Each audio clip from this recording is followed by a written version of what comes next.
Jadi guys, hari ini kita bakal bedah Red Wing. Kayak gimana Woi, keseruannya? mau ngapain lu? Mau nyolong lu ya? Makan.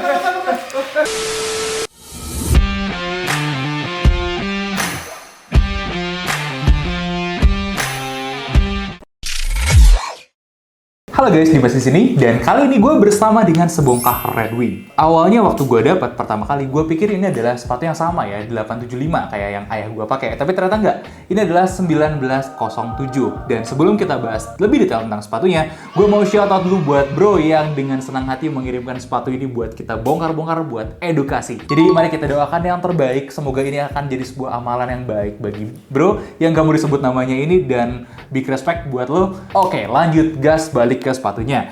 Nah, Red Wing ini nama besar yang kalau boleh dibilang ini bener-bener menggetarkan lah hati para boots mania. Boots yang real punya sejarah dan culture panjang. Kita udah lihat sejarah Red Wing itu dari tahun 1800-an. Udah struggling, udah ngelewatin 2 perang dunia, udah ngelewatin perang Vietnam, udah ngelewatin perang dingin, sudah ngelewatin begitu banyak hal di umur perusahaan yang sudah lebih dari 1 abad. Jadi yang ada di tangan gue memang bukan sepatu yang umurnya 1 abad, tapi core value dari Red Wing ini sendiri masih tercermin di sini. Seorang shoemaker yang passionate, dia bikin sepatu untuk berbagai macam kerjaan yang ada di Minnesota saat itu, USA, di daerah Red Wing. Kemudian berkembang menjadi sebuah craftsmanship yang ulung, di mana spiritnya Red Wing itu memberikan sepatu yang proper, yang baik bagi kelas-kelas pekerja. Mulai dari petani, penambang besi, hingga sekarang penambang minyak. Itu mereka masih sangat familiar dengan Red Wing ini. Dimana kita bisa lihat di 1907 ini. Ini sebenarnya adalah bentuk inovasi modern dari boot yang umurnya udah 50-70 tahun lebih desainnya. Nah, di tahun 2000-an atau lebih tepatnya sekitar tahun 2005-2006, dirilislah 1907 ini sebagai versi upgrade dari 875. Klasik Moktu yang sudah ada sekitar 50 tahun sebelumnya. Dimana 875 itu punya las yang lebih narrow, kemudian insole yang klasik gitu ya, nggak ada tambahan apa-apa. Nah, di 1907 ini dibikinlah las yang lebih lebar dengan tambahan insole untuk kenyamanannya dan beberapa improvement lainnya. Makanya kalau kita lihat secara harga, 1907 ini sebenarnya lebih mahal daripada 875 klasik. Sepatu itu, kalau bener, itu ternyata bisa juga diwariskan. Nah, kayak gimana kualitasnya? Gue nggak akan ngomong panjang lebar lagi, langsung aja kita gas bedah sepatunya.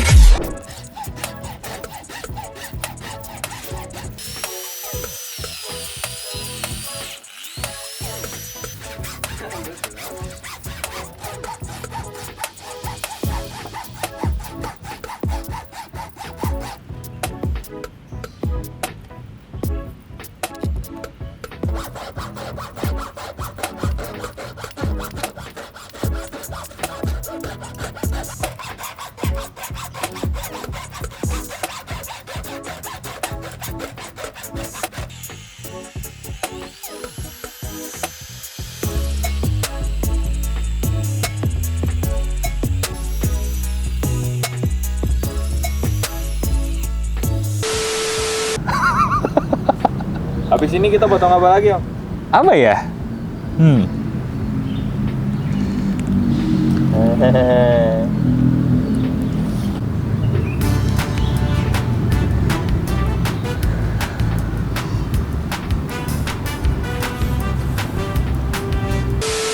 Dengan bangga kami persembahkan Red Wing 1907.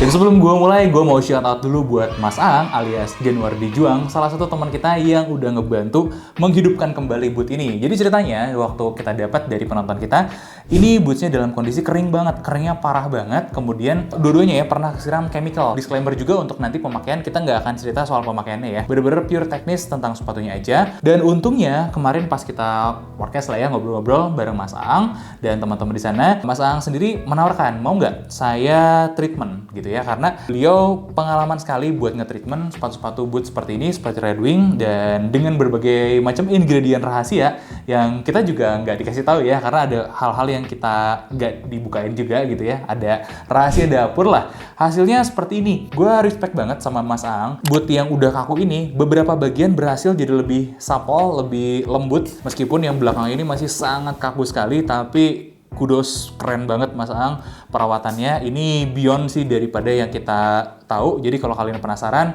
buat tanya-tanya soal perawatan ya, boleh tanya aja ke beliau, DM Instagramnya. Perawatan seperti apa sih yang bisa membantu gitu ya buat untuk boot-boot rugged seperti ini. Maybe next time kita bisa ngobrol lagi lah ya sama Mas Aang seperti apa. Apalagi kita janji buat ngeliatin bedahan ini sama beliau. Nah, buat kali ini kita akan lebih fokus bahas teknisnya dulu, dimulai dari upper. Sangat respect buat SB Food Tannery. Kalian bisa lihat sendiri tebal uppernya tuh 2,5. Wow, kalau kita lihat sepatu kulit lain tuh rata-rata paling 1,4, 1,6, sampai 1,8. Ini sampai 2,4 mm tebal sekali guys. Dan begitupun dengan liningnya ya, di bagian dalam itu tebalnya 2 mm.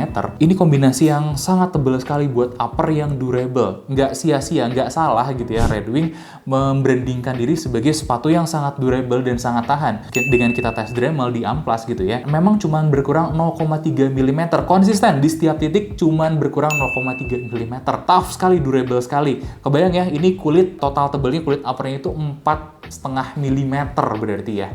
Kalian kalau ada kasus tertentu gitu, ada kegesek atau apa, lumayan bisa bertahan. Tapi kalian juga harus tahu kalau ini memang bukan model safety, makanya nggak ada steel toe-nya di depan sini. Ini memang kalau gue lihat sih pemakaiannya lebih ke buat casual sehari-hari dan untuk case tertentu bisa kalian bawa ke lapangan. Dari jenis kulitnya sendiri, apa sih yang digunakan Red Wing? Top grain leather kalau gue lihat ya, dengan banyak di infuse oil. Setahu gue dalam proses pembuatannya, si kulit uppernya ini tuh rough out. Jadi bagian paling atas yang ada pori-porinya itu dibuang sampai sedemikian tipis. Itu tujuannya buat apa? Untuk keseragaman. Nah, ini disamaknya dengan infuse oil sangat banyak sekali dan jadilah kulit yang dipakai Red Wing ini. Nah, penggunaan oilnya itu kemudian berpengaruh sama bagian ini yang kita udah coba pinch ya.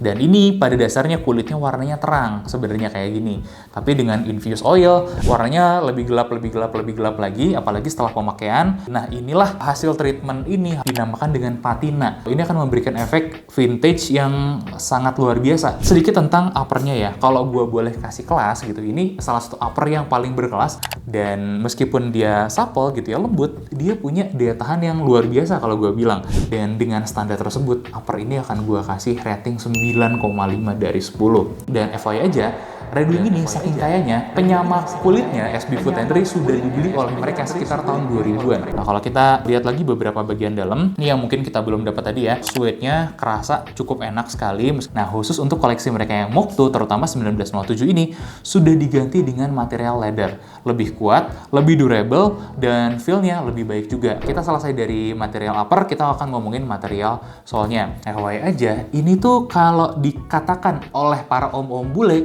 mereka bilang ini tuh crepe sole. Beda dengan Clarks, dimana ini tuh adalah material komposit campuran. Untuk seri-seri yang terbaru, itu biasanya udah pakai Vibram, dan ini belum. Kalau kalian akhirnya reparasi dengan Vibram gitu ya, biasanya kan kalian suka protes, oh reparasi sepatu itu nggak ada spare part originalnya. kalau kalian reparasi Red Wing diganti Vibram, itu spare part originalnya, mereka pakai Vibram.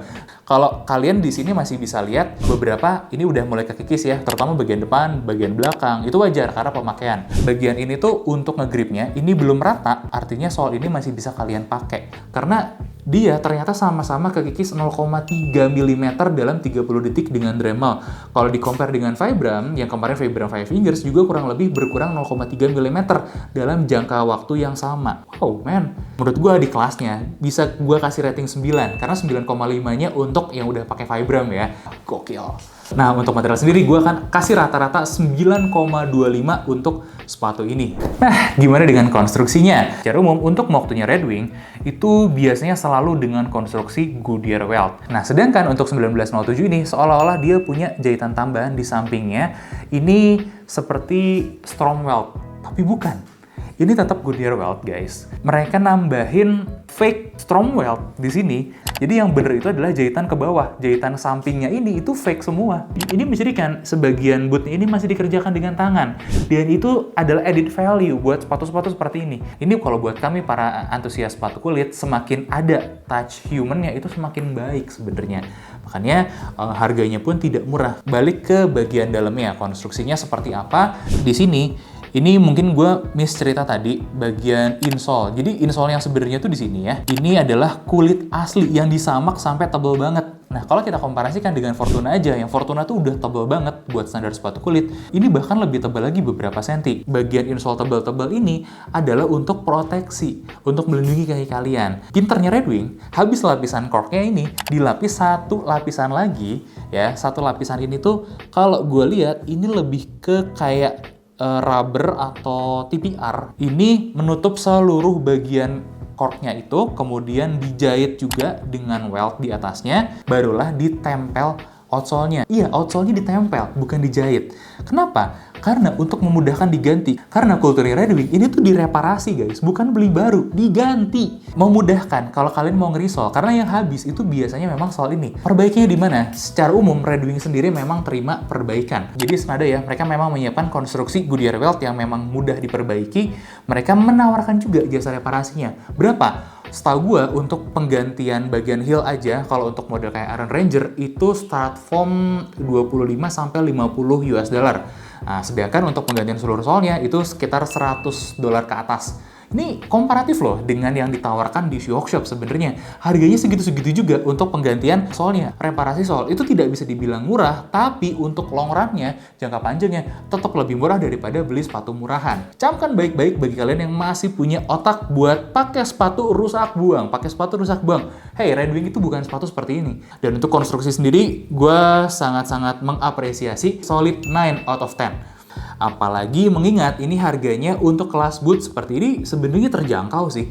Gimana dengan lastnya? Nah, kita akan ngomongin lastnya terakhir ini ya. Berikut juga dengan kenyamanannya. Lastnya di 1907 ini dipilihkan yang lebih lebar, yang lebih wide. Ini lebih cocok buat kaki kita orang Asia. Buktinya di mana? User sepatu ini sebelumnya itu bagian jempol dan telunjuk kakinya itu nempel. Nah, sedangkan Red Wing itu punya filosofi sepatu mereka itu harus senyaman mungkin dengan room di two box-nya yang selebar mungkin. Sebenarnya mereka menawarkan with triple EEE gitu ya. Untuk bukaan-bukaannya Red Wing itu susah loh.